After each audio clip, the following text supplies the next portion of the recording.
Basically coins విషయానికి వచ్చేటప్పటికి coins ఎంత అద్భుతమైన ఆధారాలంటే నిజానికి ఇప్పుడు లిటరేచర్ ఉందనుకోండి. అంటే ఒక్కొక్క ఎవిడెన్స్ని మనం అర్థం చేసుకుంటే లిటరేచర్లో నేను సాహిత్యం రాస్తున్నాను, నేను రాజు గురించి రాస్తున్నప్పుడు నేను ఏం చేస్తాను, ఆ రాజు నాకు బాగా క్లోజ్ అయితే లేకపోతే 2 ముత్యాల హారాలు ఇస్తే 2 ఎక్కువ ఉత్ప్రేక్షలు అతిశయోక్తులు చేర్చి రాయగలుగుతాను. అప్పుడు ఏమవుతుంది, రాజు ఉన్నదానికంటే ఎక్యులేట్ అవుతాడు. కానీ కాయిన్స్ అట్లాంటివి కావు. శాసనాలు కానీ కాయిన్స్ కానీ, శాసనాల్లో ఇంకొద్దిగా ఎక్కువ లిబర్టీకి ఛాన్స్ ఉంది, కాయిన్స్కి మాత్రం మరీ తక్కువ లిబర్టీ. ఎందుకు? కాయిన్ ఉండేది చిన్నగా, నువ్వు దీని మీద వాడి పేరు, ఆ రాజు బొమ్మ వేసుకుంటే వేసుకోవడం, లేకపోతే ఈ భాషలో లెజెండ్ అంటాం, లేకపోతే ఒక రాత రాస్తున్నావు, ఈ రాత అంతా ఇంతే కాయిన్ మీద పట్టాలి. కాబట్టి నీకు ఇక్కడ ఉత్ప్రేక్షలకు అతిశయోక్తులకు స్పేస్ లేదు.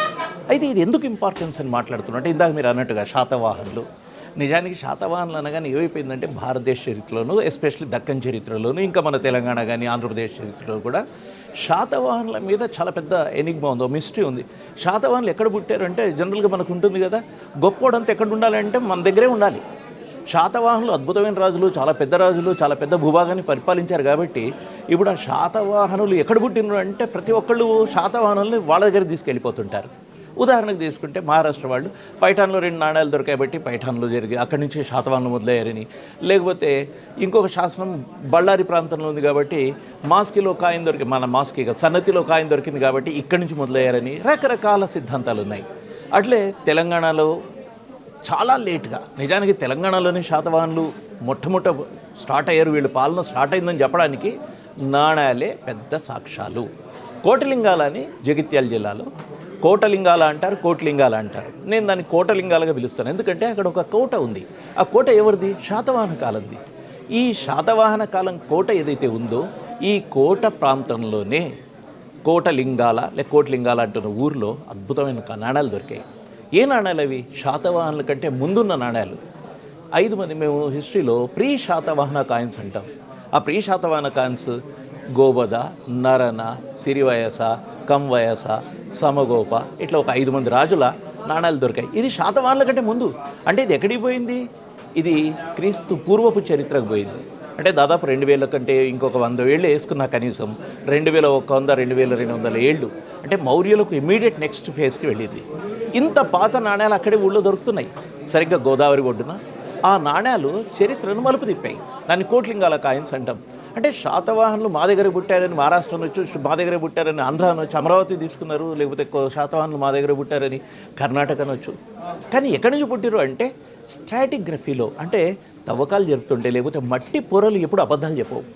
మట్టి పొరల్లో కిందికి వెళ్ళే కొద్దీ మీకు స్పష్టంగా అతి కింద ఉన్న పొర అతి పాతది, దానిపైది కొంచెం పాతది, ఇట్లా తీసుకుంటూ వస్తే మనకు తెలంగాణ చరిత్ర, శాతవాహన చరిత్ర 2 కలగలుపుగా ఉంటాయి.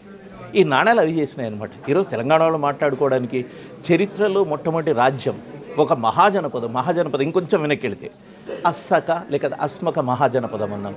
అంటే భారతదేశంలో 600 BC ప్రాంతంలో 16 మహాజనపదాలు ఉన్నాయి. మగధ, కోసల, అవంతి, చేది, ఇట్లా. వాటితో పాటు సరిగ్గా వింధ్యకు కింద ఒకే ఒక మహాజనపదాన్ని మనం చరిత్రలో చూస్తున్నాం.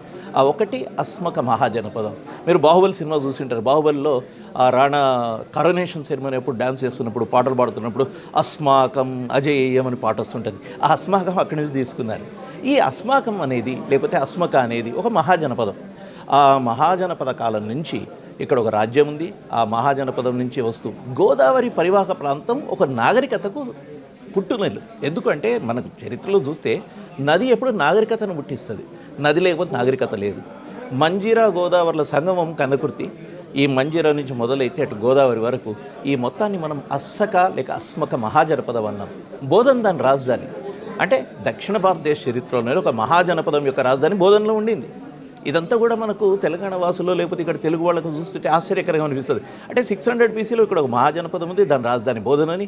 ఆ బోధన్లో కూడా నాణ్యాలు దొరికాయి, అస్మక నాణ్యాలు. ఇప్పుడు పేపర్స్, ఈ సెమినార్లలో వీటిలో భాగంగా నేను దాని మీద ప్రజెంట్ చేస్తాను. అస్మక నాణ్యాలు దొరికాయి పంచ్ మార్క్. ఆ నాణ్యాల మీద ఏనుగు బొమ్మలు ఉంటాయి, లేకపోతే చెట్టు బొమ్మలు ఉంటాయి. అది చాలా మన చరిత్రను నాణ్యాలు సూచిస్తాయని చెప్పడానికి ఇదే ఉదాహరణ.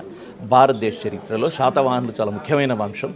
దాంట్లో భాగంగా దక్కన్ చరిత్రలో శాతవాహనులు ముఖ్యమైనది. అయితే వీళ్ళ ఆరిజిన్ థియరీ, ఎక్కడ నుంచి వీళ్ళు మొదలయ్యారు, ఎట్లా స్ప్రెడ్ అయ్యారు అని చెప్పేందుకు నాణ్యాలు అద్భుతమైన అవకాశాన్ని ఇచ్చాయి. అందుకే శాతవాహనుల నాణ్యాలు తెలంగాణలో దొరికినంత, శాతవాహనుల యొక్క సామంతులు, మహారథులు అంటాము, లేకపోతే మహాసేనాపతి అంటాం, మహాతలవర అంటాం, ఈ రకరకాల మన డిజిగ్నేషన్స్తో ఉన్న సామంతులు ఉన్నారు. వీళ్ళ నాణ్యాలంతా కోట్లింగాల, తర్వాత పెద్దబంకూరు, ధూళికట్ట నుంచి మొదలు పెడితే, అంటే గోదావరి వ్యాలీ నుంచి మొదలు పెడితే ఇటు కృష్ణా వ్యాలీ వరకు, నాగార్జునకొండలో ఇక్ష్వాకు టైం వరకు, లేకపోతే ఆ తర్వాత టైం వరకు మనకి నాణాలు దొరుకుతున్నాయి. ఈ మధ్య చాడా అనే ప్లేస్లో ఎక్స్కవేషన్ జరిగింది యాదాద్రి భువనగిరి జిల్లాలో. అక్కడ శాతవాహన నాణాలు దొరికాయి. ఫణిగిరిలో మహాతలవర నాణాలు దొరికాయి, శాతవాహన నాణాలు దొరికాయి. ఈ నాణాలంతా ఏం చెప్తాయంటే, బాబు మన చరిత్ర ఎంత పాతదిరా అని తెలుసుకునేందుకు ఉపయోగపడతాయి. ఎవడు అబద్ధం చెప్పేందుకు స్కోప్ లేదు ఇక్కడ. ఎందుకంటే నాణ్యంలో ఒక లక్షణం కానీ, పొట్టిన్ అనే ఒక మిశ్రమ లోహంతో తయారు చేస్తాం నాణ్యాన్ని. ఎప్పుడు శాతవాహన కాలంలో ఒక పొట్టిన నాణ్యం కావచ్చు, ఒక కాపర్ కాయిన్ కావచ్చు, దాని మీద ఉన్న అక్షరాలు కావచ్చు, ప్రాకృత భాష, బ్రాహ్మీ అక్షరాలు. నిజానికి ఇది కూడా చాలా విచిత్రంగా మనం అర్థం చేసుకోవాలి. మనం చాలామంది ఒక తప్పుడు నోషన్ ఉంటుంది, జనని సంస్కృతం సకల భాషలకు అని చెప్పి సంస్కృతం నుంచి అన్ని భాషలు పుట్టారు. కాదు. మనకి ఇక్కడ ప్రాకృత భాషనే స్థానియ భాషగా ఉండింది. ప్రాకృత భాషలో మాట్లాడుకున్నారు, ప్రాకృత భాషలో శాసనాలు ఉన్నాయి. ఈ నాణ్యాల మీద కూడా ప్రాకృత భాష ఉంది. అంతేకాదు, ఈ నాణ్యాల మీద రాస్తున్న లిపి బ్రాహ్మీ లిపి, దేవనాగరి లిపి కాదు. ఈ బ్రాహ్మీ లిపి ఈ రోజుకి మనకు కొన్ని వేల కాయిన్స్ మనకు తెలంగాణలోనే పెద్దబంకూరు, కోట్లింగాల్లో తీసుకుంటే ఒక 30,000 నాణ్యాలు మనకు దొరికినాయి. 30,000. There is no other place where we have got so many coins. మిగతా చోట్ల 100 ఉన్నాయి. నేను నెవాసా ఎక్స్కవేషన్ రిపోర్ట్ కానీ ఇవి చూస్తుంటాం, 300, 400 మాస్క్ ఇవంతా ఉంటాయి. ఇక్కడ పెద్దబంకూరులో ఒక 30,000 నాణ్యాలు. ఇదంతా హైదరాబాద్ మ్యూజియం, స్టేట్ మ్యూజియంలో చెస్ట్లో ఉన్నాయి.